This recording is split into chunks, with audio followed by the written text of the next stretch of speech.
Good. Bravo, David. I said I have one request. We have to start on time. Because this is just really, there's a lot. And you know, there have been several tender questions this week about how I felt preparing this. And the response has always been, I've been having a blast putting it together. Yes, we all know that Susan liked Mozart, like Ian Alain, like Hugo Gistler. Time on Earth was less than we thought. And, but I have a feeling now she'd be going, what do you mean? It was just right.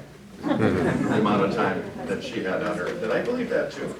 And I feel lucky to have been at the first-hand witness of the unfolding of what I now consider to be a genius. Of course, I'll admit I'm fully biased.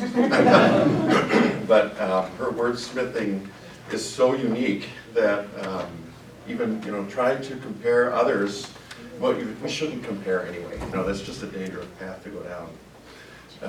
But nevertheless, I just feel like for this person, ADD musician, attention deficit musician, who likes pictures better than words, her text would captivate my attention, and it's not just because she wrote them. I mean, something about it just worked differently. And I sensed as I travel around with the church that this is true in a lot of places that sing her hymns.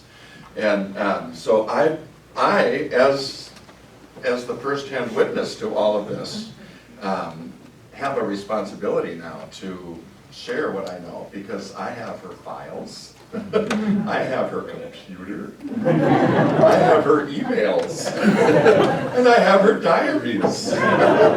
So if you don't want those things to be read by people that succeed you, you better get rid of them now. The diaries were amazing to read, and actually really, there were things in there that I went, oh, I wish I'd have known that, you know? Nevertheless, I have all this stuff, and I'm going to share it. You're the first to I get to share this with as we go with this information. I thought we'd start with some of her biographical stuff, because some of you might know it, some of you might not. She was, as you know, a very private person, very withdrawn introvert. And I think long ago got over the societal pressure that this was something bad. She just admitted it. Of course, it created trouble for us at home. It's like, could we just fight once? And we never did. It was just not allowed. But she was born in Ashtabula, Ohio, which is on the shores of Lake Erie. Her father unloaded ore boats whenever an ore boat would arrive, usually from Duluth, and for the steel corridor down in Pennsylvania, Ohio and Pennsylvania. So it was a very rugged life.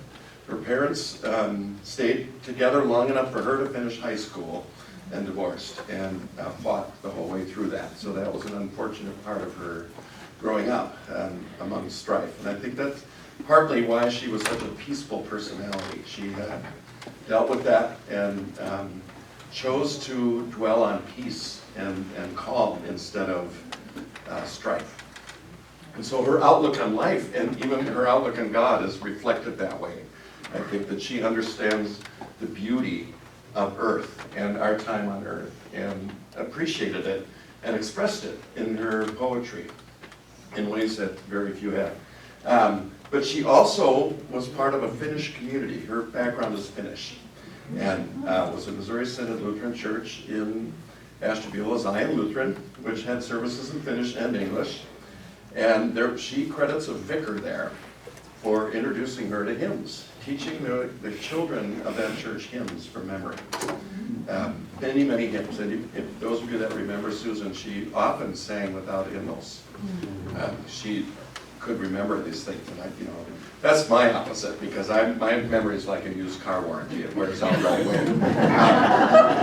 It's amazing I got my degree, because it's like, I don't know. But also her high school music program was extremely vital and active in this small town, small blue-collar town. They did incredible large works all the time, madrigals, and so there was a foundation that happened there.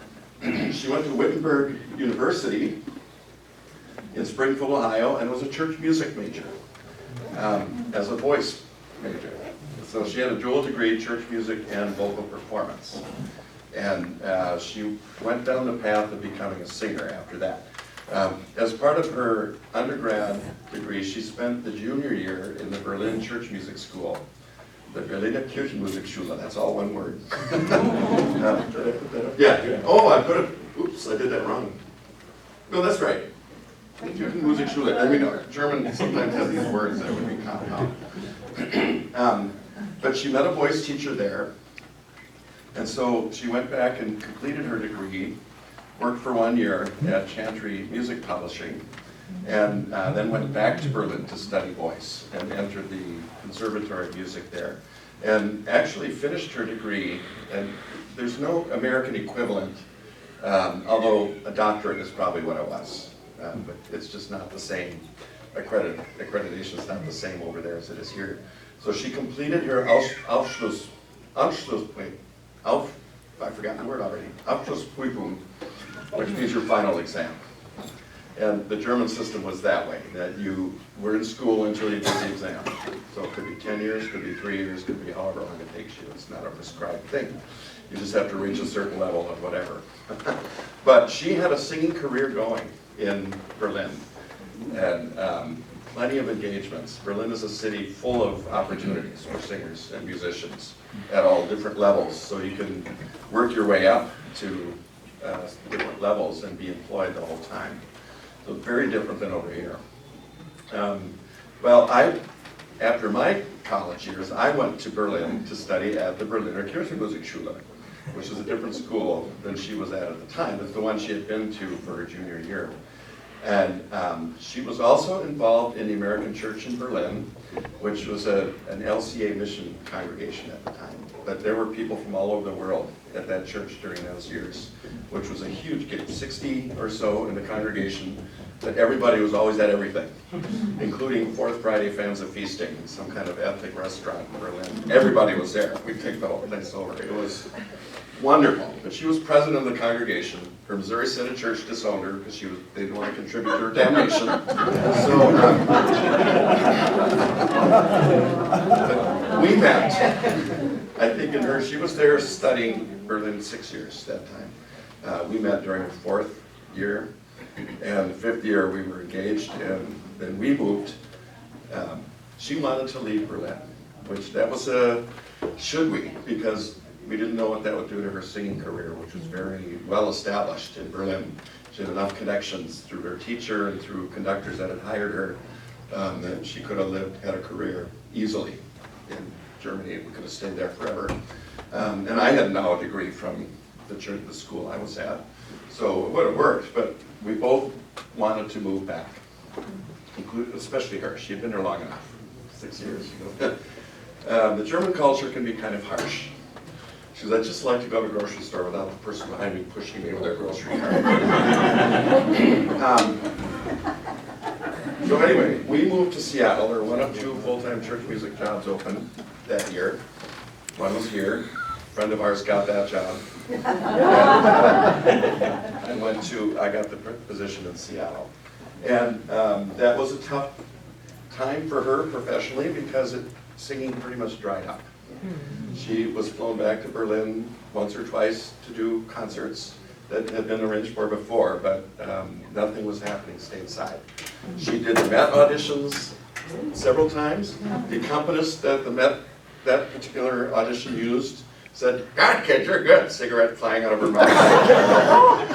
Said, I'm not going to give your music back because you're for sure going on to the finals, but she never did.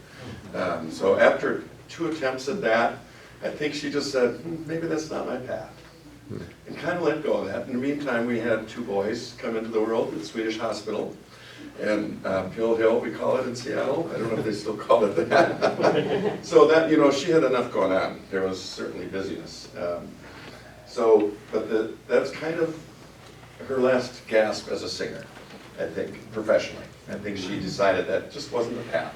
And that was her outlook on life. It's like, well, some doors open, some don't. Pay attention to the ones that do. And so it was not as much of a grief. I carried huge guilt about moving from Berlin for my job. But she kept telling me, get over that. In 1987, we moved to Chicago, and I thought it would be exciting to be in Park Ridge, one of the ELCA churches closest to the new headquarters for the ELCA at the time, and it was an absolute disaster. ELCA was really trying to figure out who they were, and that wasn't as clear. But what happened during those years, we lived there 3 years, it felt like 50. Very angry context where we were. But she went to Mundelein University and got a degree in creativity, spirituality, and the arts. And it was during this time she had some wonderful professors who really ignited that whole passion that had always been there of being a poet and writing, but she felt a purpose behind it that she hadn't prior, and started writing, including one of the hymns that we'll look at in a minute, came from that particular time. Of course, she's very upset that Mundelein got swallowed up by Loyola. And Mundelein was mainly nuns, run by nuns, and of course, Loyola, the other gender. So that was, she was not happy about that. They made the development calls really easy. Did you give? No. And of course, in 1990, we moved here, and she was at Good Shepherd in Minneapolis. We were at Good Shepherd in Minneapolis for 10 years and then came here. But all of those, the writing just grew and grew and grew. The hymnody that she was doing just grew like crazy. At the time of her death, she had written 123 hymns. Wow. And you know, I realize that a lot of you probably don't know this, even though you knew her so well, right? 93 of them are published in 3 books with Augsburg Portraits. It's a little unusual to have individual persons' hymnals like this, and they tend to not do very well. But it does put them out in terms of sales, but it does put the stuff out there, and hymnal committees look at them. And so they are out there. But after her death, they found 20 more hymns in her computer that hadn't been published yet, and including the one that Laura and Alan commissioned. And so we are publishing those in another book, so there will be a 4th book to come out. Most new denominational hymnals include several of her hymns. The Presbyterian hymnal has Glory to God, has several. The Episcopal books, if they ever do one, their supplement includes some of hers. So the new hymnals that are coming out are including her books. And as we once said around the breakfast table, and said, you know, the stuff you're doing is going to be around for hundreds of years, I think. You know, not all of it, not all 123 of them. Just like any hymn writer, time sifts out and carries forward what the church needs, and the rest is left. The Wesleys wrote thousands of hymns, and we just sing a few of them. Love Divino, Love's Excelling. So, but I'm very confident that will happen with her texts because they're so unique. They do something differently, say something differently, and in part of a view of God that is underrepresented. And that's one of a non-punitive, loving God, instead of one who's going to punish us because we're such worms. She hated that theology. Well, she wouldn't use the word hate, but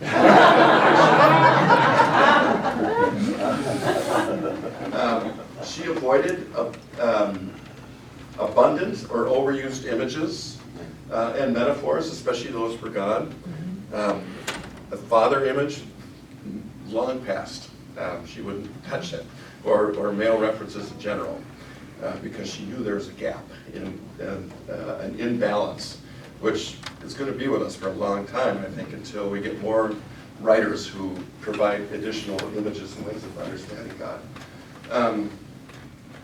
She was very influenced by Matthew Fox's book back in the 1980s, Original Blessing. Yes. So you book people can look that one up. It really changed her thinking, and that was along the same time she was at Mundelein studying. So it was a very exciting time. Well, maybe it was earlier than that, but anyway, it was still a very exciting time for her.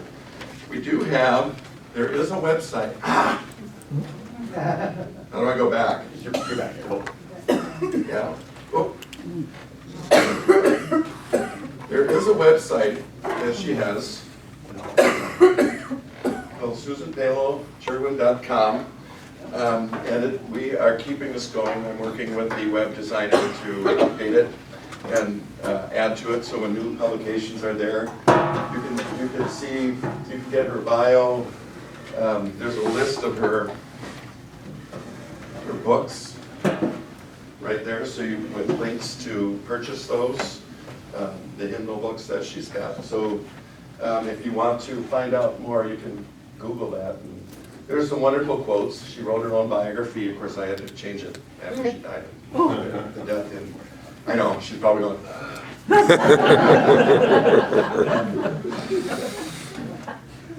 oh, okay. She's in heaven, she doesn't do that anymore. Oh, now what did I do? You just close the browser window, David. It's all right. There you go. There. Okay. So I thought we could start by, one of the things I found was, and it's gone again. Where does the recording disappears? Yeah, did that too. Yes. Well, There you go. there it is. There you go. That we could hear from her directly. You paused it. No, he didn't. It's going. Oh, no. Is it muted? The speakers, are they muted? You know, I tried it before you all got here, and Oh, look. here it is. Why is it- Maybe it's not a presentation mode. Their thought, and they shape us, they form us and transform us. That's why we're taught to be very careful about what we say. And poetry expresses very deep truths. As a combination with music, hymns are even more powerful, because music can slip right past the conscious brain and go directly to the emotions, directly to memory, and it's a very powerful tool. It can also be a weapon. So when you combine words that form us and transform us with music that shapes us and evokes deep, deep emotion in us, it's a very powerful thing. Then when we sing, we combine it with breath. And that's our very life. It's our spirit. Inspire, suspire, expire. There's that word in there, spiritus. You put a congregation of people singing with thought and intent on the air that is their very breath, and miraculous things can happen. It actually shapes us into a body for praise, because we literally vibrate together. Nothing disappears without a trace. The words that we say are energy, and they vibrate. And the music that we're singing is energy and vibrates, and it vibrates in all of us. There's an element of sacrifice when we sing together, because we do not sing our own favorite styles of music. There's a communal music that we sing. We do not sing at our own tempo. We learn to listen to each other by singing together, which is a very interesting, positive effect, because to have community, we do need to listen. What? Is it what's Same time that could be used more productively somewhere else too. So we're gathered together singing words which the poet hopes are true words. And as a poet, I struggle with this all the time. I pray before I write that what I write may be true, because God is most true. And I pray that what I write may be excellent, because God is most excellent. And I pray that it may be beautiful. I tend to use Anglo-Saxon words when I write poetry for use in worship, because those 1 and 2 syllable words, earth, fire, cloud, heart, hearth, home, love, God, good. Those are all the very essential things of life here on this earth. And that's what we're singing about. Life here, lived in Christ, connected to God. And I tend not to use Latinate words in hymn texts because they tend to be more cerebral, more conceptual, a little bit farther away from the body. I try to use incarnational language. I try to use images as a result of that. I almost always start with scripture for imagery. Anybody who's read hymns that I've written knows I also draw a lot of images from this beautiful, good creation. I tend to use metaphor because people can enter into symbolic language. People can enter into images at any point of their life and find their place in there, which is much different than trying to find your place in a concept or a doctrine. And I feel that a hymn text has to have enough depth that people can sing it over and over again and find something there each time, perhaps something new or different. The poet's task is to express what the people need to express. The poet's task is to find words for what cannot be expressed in words. And the poet's task is to put new words to old truths that deep down each one of us knows is true, but perhaps has forgotten or mislaid.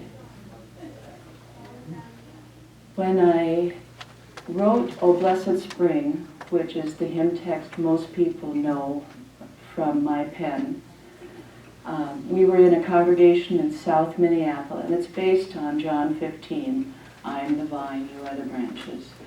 And the 4 branches that come out from that central trunk depict 4 stages of human life. And it is said that Grandland portrayed himself and did a self-portrait as the old man in the last stage of life.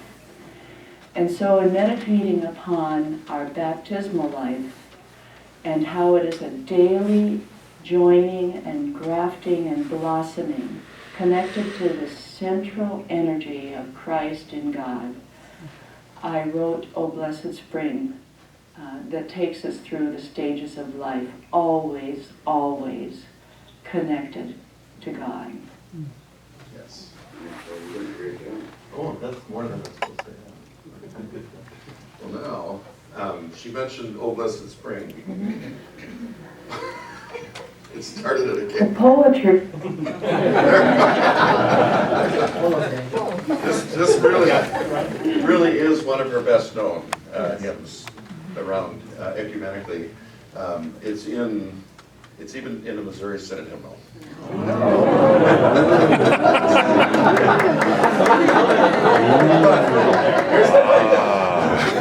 This is how Susan There's a friend works. of mine says that Missouri. She sits with pen in hand. Here's ideas up here, up there. These are rhyme words she's trying out.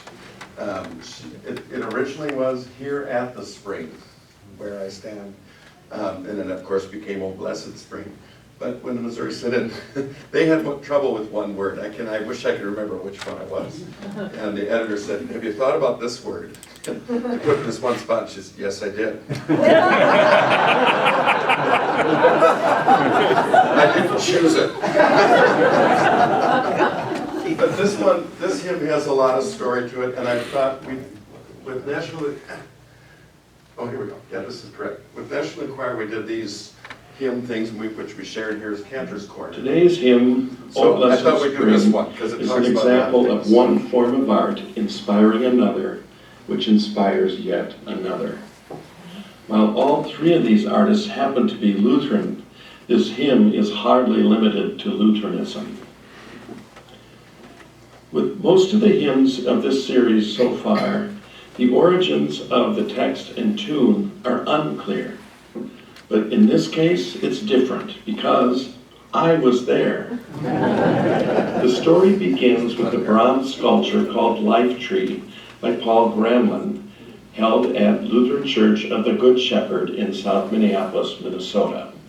I served this church for 10 years as musician, and during those years, Susan and I and our 2 boys were a part of that community.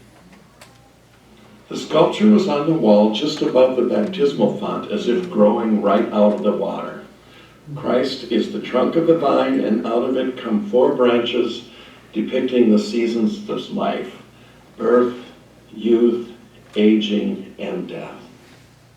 The sculpture inspired Susan Palo Cherwien to put this image in the form of a hymn text and added the dimension of connecting the seasons of life with the seasons of nature. So we have spring and birth, summer and youth, autumn and aging, winter and death.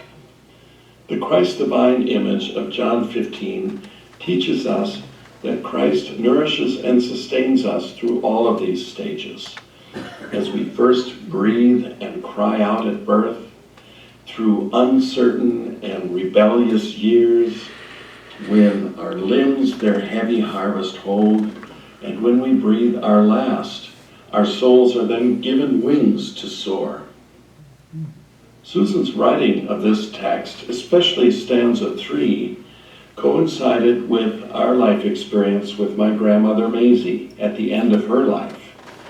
As her body slowly gave out, her arms and legs got heavier and heavier, even though she didn't weigh much. The thing is, inside she still felt like the 1920s flapper that she once was. Her soul probably is now dancing with wings flapping, light as a feather. One thing I appreciate about Susan's texts is her use of words that can have multiple meanings.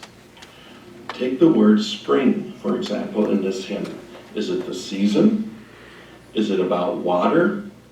Is it about sudden release, like to spring forward? Maybe. Well, we can go to the poet's corner of this house and ask her directly. Image and symbol are the language of the soul. Anybody can enter an image. Anybody can enter a story, but not everybody can enter a doctrine. And the Bible is written full of images and metaphors, and that's what I tend to use in hymn texts that I write. I also love to use words when I can do it without seeming too clever. I love to use words that have more than one meaning. It means all of those things, any of those things. I never want to lock in what I have written in a hymn text into one particular meaning. It does not mean only one particular thing, just as Scripture does not mean only one particular thing in its images and metaphors and stories. Their open-endedness allows each of us to enter into a room. It creates a space for us. It creates a well where all of us can come and drink. She wrote this text originally with the well-known folk tune "O Wally Wally" in mind.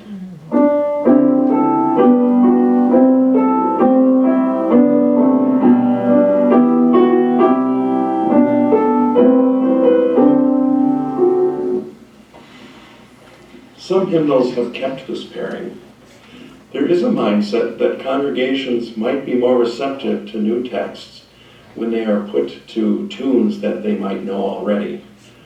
But this text inspired a third artist, composer Robert Buckley Farley, to write what Susan called the perfect tune for this text.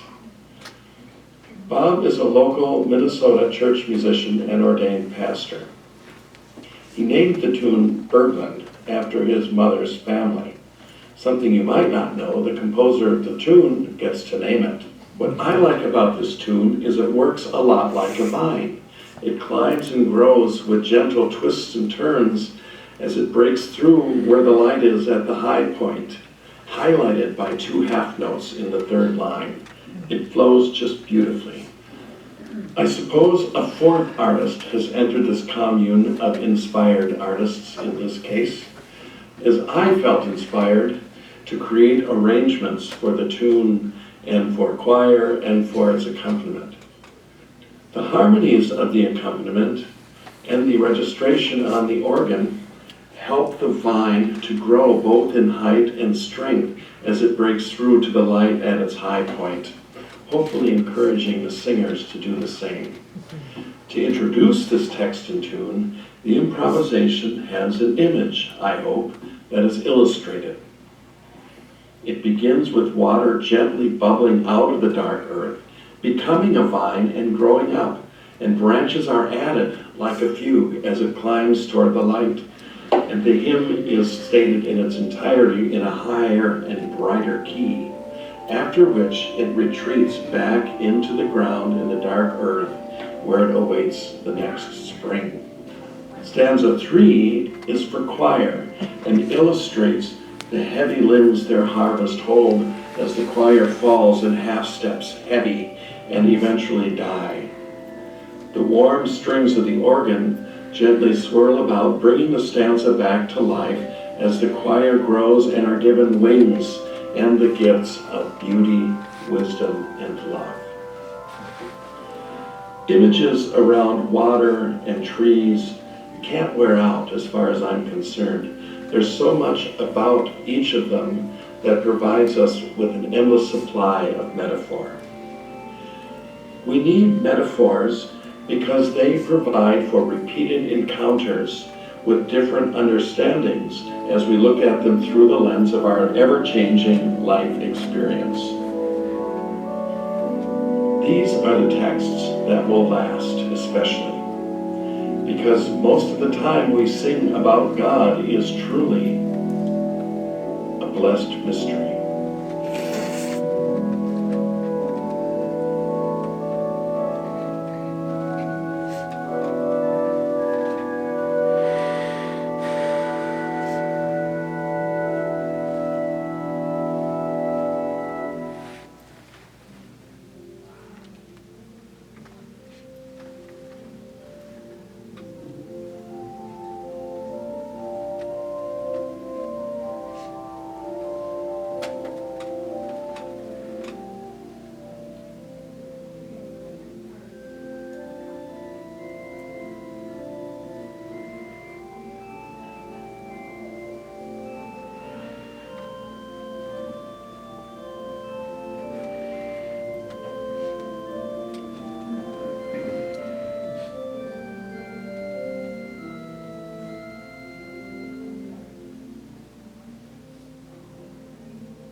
So, that work, by the way, was mostly of Adam Reinwald, who was on the staff at NLC at the time, combining the images that he would find online. It's just really incredible work that he did. But I thought we'd do one in-depth like this, and I won't be spending all this. This is one of the earliest ones that she wrote when she was studying in Mundelein. In sacred manner, and she was always fascinated by Native American or indigenous peoples' spirituality, especially that of respect for the earth. She talked about how she would hear indigenous people talk about walking on holy ground because you're walking on the bones of your ancestors, and that the earth is a living being, nurturing being, mother. And so she wrote this one that begins with the Indian prayer of walking on holy ground with, well, use her words, not mine. This hymn on creation was written in response to the class Fate of the Earth taught by Bill Hill at Mundelein College. Each stanza begins with a Native American prayer that we may walk in a sacred manner upon earth, and closes with the biblical image of Exodus, Psalm, and Job. There's so many wonderful things about this. First of all, it puts us in a context that's much greater than humanity. And my favorite stanza is number 5, which is hard to read, I suppose. In sacred manner may we live among the wise and loving ones. Of course, we're all thinking humans so far, right? Sit humbly at sages' feet by four-legged, finned, and feathered ones. And the animals will teach. And you get that line twice. The animals will teach. This is one of the oldest ones that I know of, actually. I found it in her journal. She wrote that way back in the 80s somewhere. It was one of the first that she had. And it's gone through several tunes. This one is also Robert Buckley Farley. In sacred manner may we walk upon the fair and loving earth. I love that. It really personifies earth. And this was actually the genesis of our asking her to compose Lament of the Earth, the text for the Nation of the Choir's piece, which includes the reproaches of the earth, giving the earth voice. And so anyway, I knew that she would have the ability to not only write a text that was sympathetic to that, but she would embody different faiths. So she has a Jewish prayer in there as well, and of course the indigenous peoples are represented. Is this written, these comments, none of this is with the text? Oh, yeah, she's got little paragraphs at the end of the book that, like what I just read. It's just a short paragraph. And thank goodness I have her emails. I think I can do those paragraphs for the whole book. But again, she always worked this way. And just tried things out, crossed them around, and kept track of the meter to make sure that accenting lined up. And for we composers, that is a huge gift. And trust me, I think I have an example, and I hate to do that. But okay, this hymn was commissioned by Lisa and Mark Ruff, and in honor of Lisa on their wedding anniversary.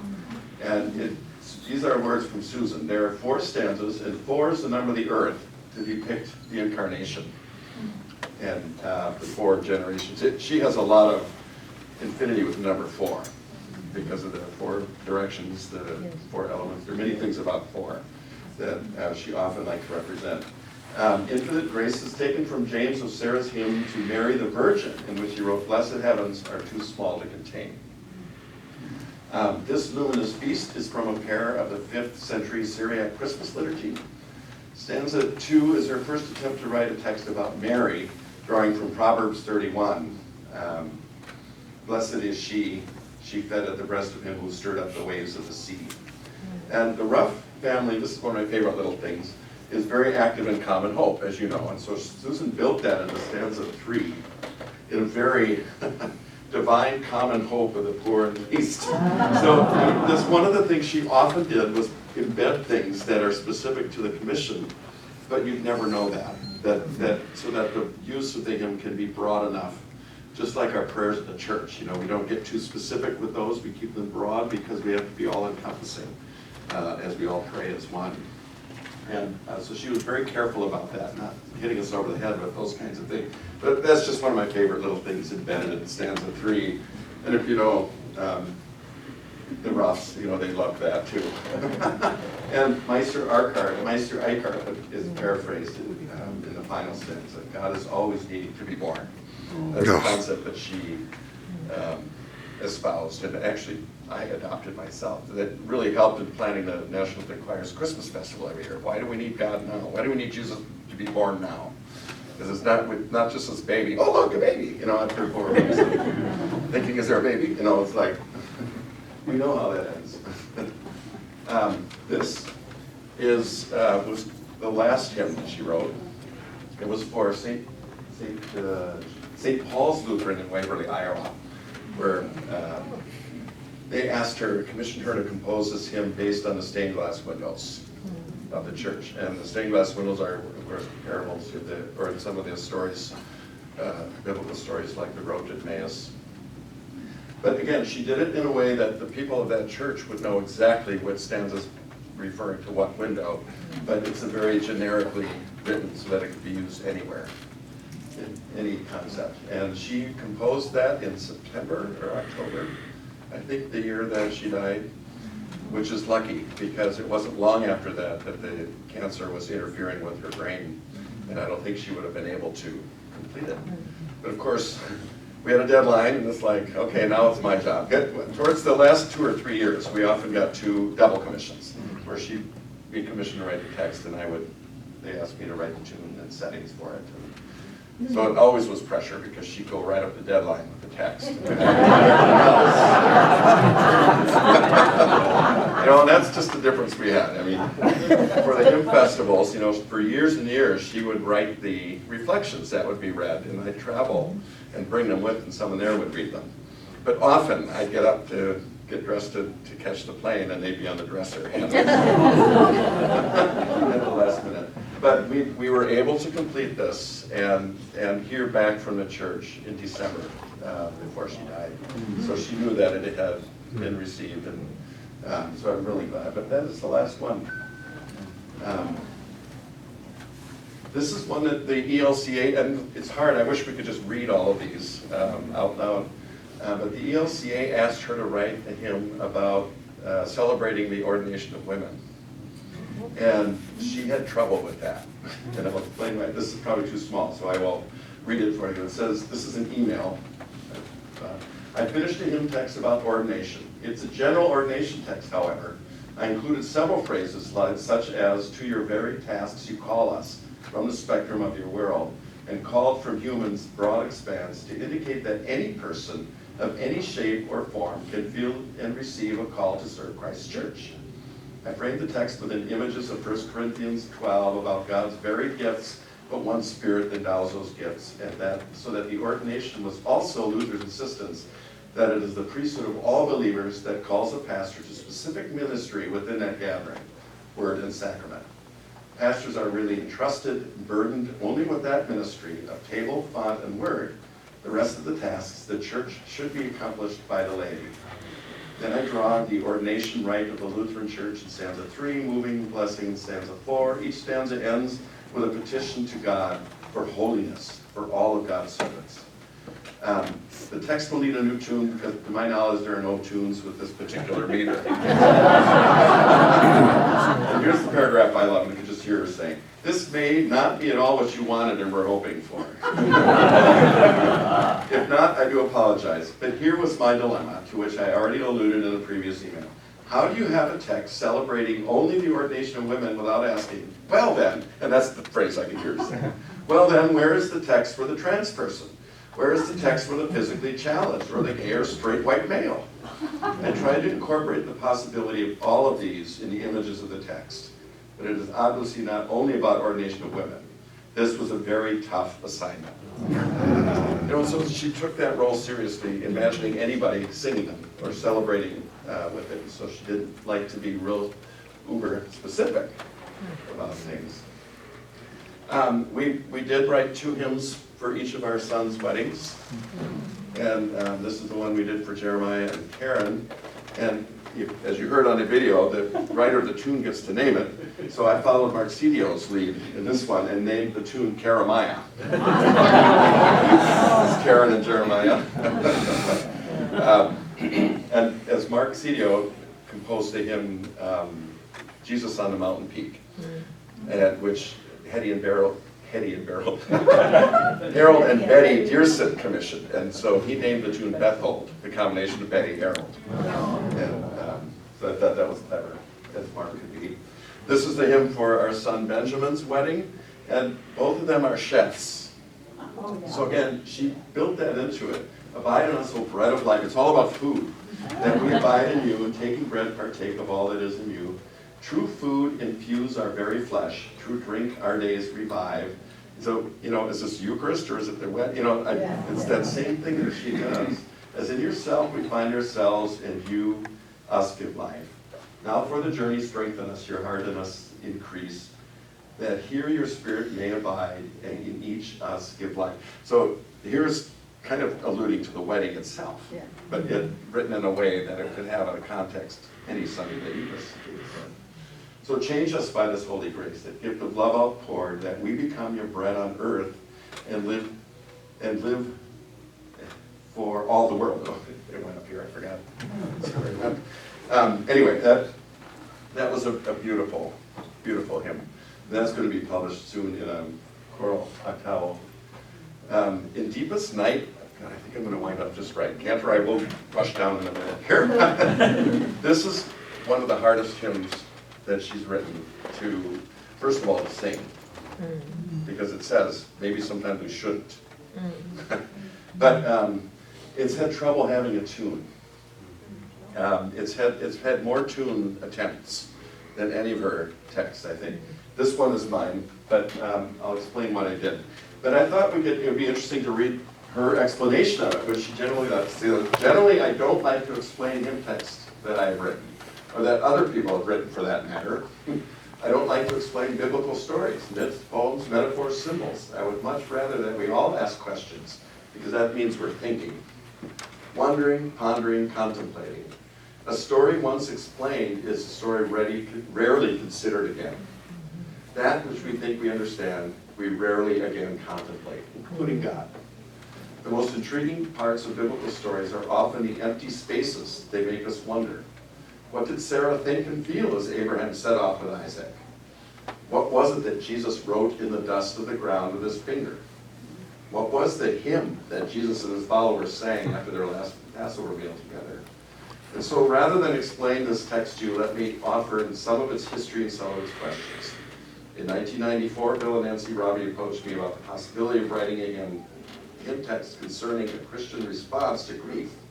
Then in early '95, I attended a series of adult classes at Lutheran Church of Good Shepherd, God and Human Suffering, taught by Terry Fredheim of Luther Seminary in St. Paul. About that time, a young man in our congregation ended his life suddenly. There was no explanation big enough to answer all the questions. God needed another angel? No. It was his time? No. Only questions remained, and the raw, tangible sadness. What do we sing at such a time? So I drew from the language of the Psalms, Psalm 137, 42, 30, and 65. And of course, you're all quoting them in your heads right now. I drew images from Isaiah, and drew out of the stories of Jesus' life, the death of Lazarus, the sadness in the Garden of Gethsemane. I see this text not so much as a lament as a song of quiet hope in the middle of intense sorrow. I see this as a distant glimmer of sunrise in a seemingly interminable night. It does not shake a fist at God, nor does it offer answers. It lets the questions stand. But, and here I will share a bit of how this text was constructed. There is an internal rhyme moving through all three stanzas. God is in the middle of our pain and numbness and silence. God is there whether we are aware and awake or not. God is also in pain and numbness and silence and in the unanswered question. Last August, after the Interstate 35W bridge broke apart and fell into the Mississippi River, a CNN reporter was interviewing one of the survivors, a young man who had helped children escape from a school bus. At the close of the interview, the reporter clapped the young man on the shoulder and concluded, "Well, someone was sure watching out for you yesterday." Could the reporter truly have meant that no one was watching out for the 13 people who died? The 145 who were injured? The man who made it out of his own submerged vehicle and drowned trying to pull out other people? The biblical witness tells us otherwise. Whither can I flee from your presence? If I am trapped under girders, you are there. If I'm breathing underwater, you are there. If I'm hanging upside down in my seatbelt, you are there. If I step in front of a train, which is what Nichols and their son had done, you are there. What can we sing at such a time? God, you are here, and I am drenched with your tears. And so we have this text in Deepest Night with her worksheet, as always. This was the verse tune that went with it. And the text is worth reading. And I want to get to your part this time. But in deepest night, in darkest days, when harps are hung, no songs we raise. When silence must suffice as praise, yet sounding in us quietly, there is the song of God. When friend was lost, when love deceived, dear Jesus wept, God was bereaved. So with us in our grief, God grieves, and round about us mournfully, there are the tears of God. When through the waters winds our path, around us pain, around us death, deep calls to deep, a saving breath, and found beside us faithfully, there is the love of God. So this was the first tune that was written for it by Emily Maxon Porter. And what's interesting about this is the opening, da da da da da da. It's just like Aus tiefer Not, out of the depths I cry to you, the German chorale. But this word, this measure right here, is a stumbling point for, because first of all, it's a 3-syllable word, unlike her to use 3 syllables. Very difficult to set to music and have the accenting work. But I won't say who it was, but I had to set a text of somebody else. Yes, I had an affair. I couldn't make it work because one stanza, the accented syllable was different in one spot. And it was just, and that happened once with Susan and she fixed it. So this tune never stuck. And I think because it doesn't quite, for one thing, it climbs at the wrong point. The high point is at yet sounding and round and found. So the high point doesn't match the high point of the text. This tune, nope, that's mine. Where's the other one? Well, okay. The one that's in the ELW doesn't work because the word quietly goes like this. It's something in us quietly. And I can't use that tune because of that. So this is my solution to it. Art wrote a tune to this as well. The word quietly is unaccented, but this is kind of an important word. And the word mourning, mournfully, mournfully. So that this is unaccented. And the high point is always the last line. So that matches it. And I feel like it almost starts like Aus tiefer Not, but not. In deepest night and darkest days. And it stops. When harps are hung, those songs we raise. And it stops. And when I introduce it, I have a long silence there, to the point where people are, is he okay? And then go on. So the last one was this one, Here on the Night Wind, which the Dundecks commissioned her to write after Violet, that died at birth, their granddaughter. And she built a bunch of things into this one. The meter is 5454545, and these are Susan's words here, based on Violet's birthday, which is 9/18, and all the fives add up to 20. So you get 9/18/2020. She used what's called feminine metrical foot, where the line ends in an unaccented syllable. The image of life rising in final stanza she drew from Ellen Bass' poem that Alan shared with her, The Thing Is. And present is underlying the writing and text with Psalm 34. God is near to the brokenhearted and saves the crushed in spirit. And even the first line comes from something, Alan, I hope you're okay if I'm sharing this, is he gone? Are you okay if I share that? Yeah. That it was that night feeling of driving to the hospital Yeah. that you had described. Yeah. Thought we could sing it as our closing. This too built in silence because it needed it. It needed silences. And I've never written anything like that into a tune. But actually silence is just as important as the sound. And to have silence makes sense. So this is in an octaval choral arrangement. And you can sing if you can read it.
That acknowledges the sadness, the broken dreams, things that people experience in a number of contexts. So again, it was a particular context in mind, but written in a way that could be applied to many different contexts. I think that silence is beautiful right there, because you just think of what you just hear on the night wind, and then you take a breath.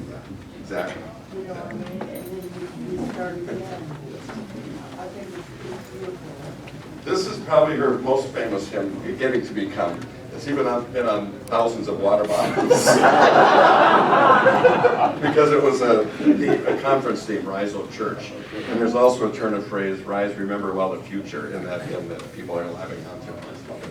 Anyway, I hope we can do this again, because there are 130 hymns or something we can look at. And if we can do more in depth, that would be great. Sorry to leave you.